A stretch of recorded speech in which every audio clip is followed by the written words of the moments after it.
ये 2 मिनट है।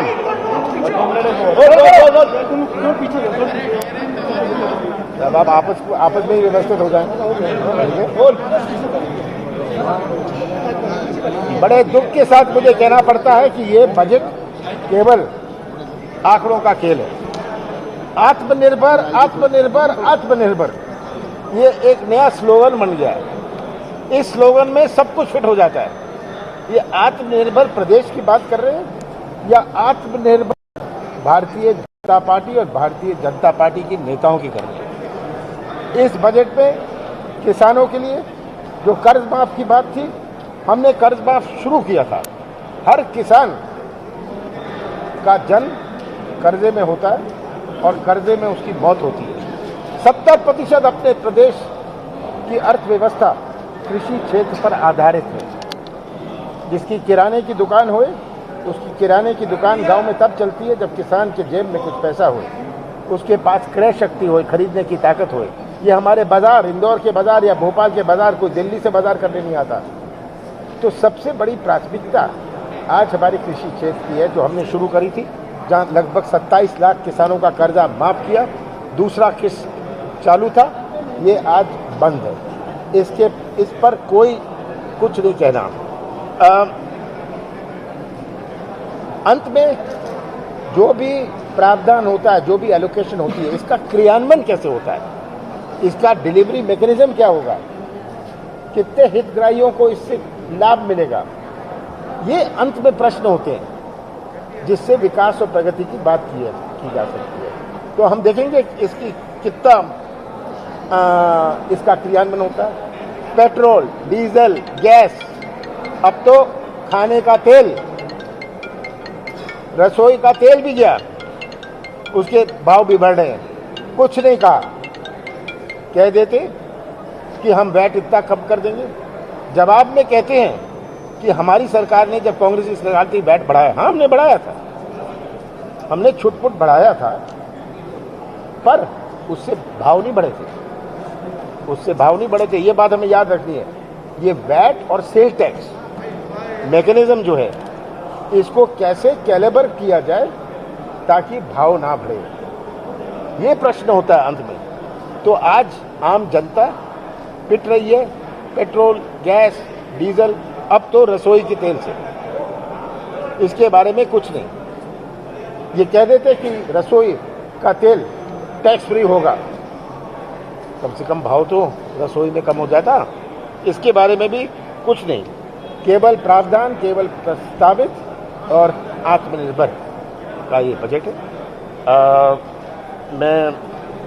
मुझे दुख है कि जिस दिशा में, जिस रास्ते में मध्य प्रदेश को ले जा रहे हैं, मध्य प्रदेश का भविष्य अंधेरे में है और सबको इसमें मिलकर मध्य प्रदेश की विकास की बात, मैंने कहा था, अगर विकास की बात हो, रोजगार की बात हो, ये सबसे बड़ी चुनौती है।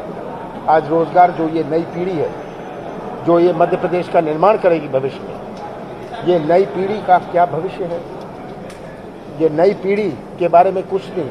36 रोजगार केंद्र ये बंद कर रहे हैं। 36 रोजगार, 51 जिलों में से 36 रोजगार केंद्र बंद कर रहे हैं, क्योंकि कोई रोजगार के नए मौके बनने वाले नहीं, कोई निवेश नहीं आ रहा। जो निवेश का शुरुआत हुई थी वो कांग्रेस के कार्यकाल में शुरुआत हुई थी। मुझे खुशी है और मेरा जो सहयोग रहेगा निवेश के लिए, जहां भी ये सरकार चाहेगी, मेरा सहयोग रहेगा, क्योंकि यही हमारी सबसे बड़ी चुनौती है, हमारे भविष्य के, मध्य प्रदेश की नौजवानों की भविष्य की, जो जुड़ा हुआ है।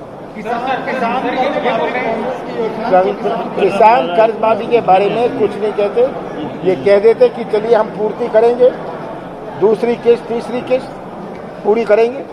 किसान के हाथ में तब ये तो ट्रांसफर ऑफ फंड्स होता है। जब उसका कर्जा माफ हो गया, उतना पैसा उसका बच गया, इसका मतलब उसका पैसा उसके पास आ गया। उस पैसे से अपने बच्चे की अच्छी पढ़ाई, उस पैसे से अपने खेती में सुधार वो कर सकता है। तो हमें बुनियादी तौर से सोचना पड़ेगा। हम कहें क्या सिंचाई हो जाएगी, सिंचाई हो जाएगी, उत्पादन बढ़ेगा, पर उत्पादन का क्या मूल्य बढ़ेगा, कितना मूल्य मिलेगा, प्रश्न ये है मंडी में क्या व्यवस्था होगी। आज मैंने कहा था बड़े सरल भाषा में, ये जो काला कानून, 3 काले कानून है, मैं इसको फिर से सरल भाषा में बता दूं। पहला कानून जो निजीकरण है, जो उद्योग, जो बिजनेस हाउस आएंगे कृषि क्षेत्र में, क्या समाज सेवा के लिए आएंगे? वो तो नफे के लिए आएंगे। आज मंडी का दर्जा उनको देके ये बड़े बड़े उद्योगपति किसान के पास जाके अगर समर्थन मूल्य 3,000 है, कहेंगे हम 2,500 देते हैं, किसान को तो निकालना है, अपने उत्पाद निकालना है, तो कहेगा ले जाओ। जो संभावना थी समर्थन मूल्य मिलने की वो भी चौपट। आज मध्य प्रदेश में केवल 22% किसानों को समर्थन मूल्य मिलता है। इसका भी एक इतिहास है, इसका भी एक इतिहास है, क्योंकि मध्य प्रदेश में जब समर्थन मूल्य की शुरुआत हुई थी, जब उपज गेहूं उपज और इस सब का नेशनलाइजेशन हुआ था, इंदिरा गांधी जी ने करा था, जब फूड कॉर्पोरेशन ऑफ इंडिया बनाई थी, जब बफर स्टॉक का शुरुआत करी थी, समर्थन मूल्य और एग्रीकल्चर प्राइसेस कमीशन बनी थी, उस समय से चल रहा है। बड़े उत्पादन वाले प्रदेश थे, पंजाब हरियाणा, उनको ज़्यादा मिला। मध्य प्रदेश में गुजारे की राजनीति थी, गुजारे की खेती थी, गुजारे की खेती थी। इस गुजारे की खेती में उसने 10-15 गांव में अपना उपज बेच दी। उसको समर्थन मूल्य से कोई मतलब नहीं था, मंडी से कोई मतलब नहीं था, कि वो गुजारे की राजनीति करता है। आज भी गुजारे की खेती करता है। आज भी मध्य प्रदेश में कितने प्रतिशत किसान हैं जो गुजारे की खेती करते हैं, ये हमें देखना है। तो ये पहला कानून है निजीकरण का। पहले आपको लाइसेंस चाहिए होता था मंडी से व्यापार करने के लिए, आज किसी को कोई लाइसेंस नहीं चाहिए। आज इसमें अगर आप दुकान खोलना चाहते हो, आप पैन कार्ड दिखाओ, दुकान खोल लो, पैन कार्ड से हो गया। तो ये निजीकरण बहुत खतरनाक है। दूसरा कानून है कॉन्ट्रैक्ट फार्मिंग, ठेके की खेती। ठेके का ये खेती के किसान को चाहिए क्या? बीज और खाद। आज 50% बीज और खाद सोसाइटी के माध्यम से मिलता है। किसान 50% खरीदता है व्यापारी से।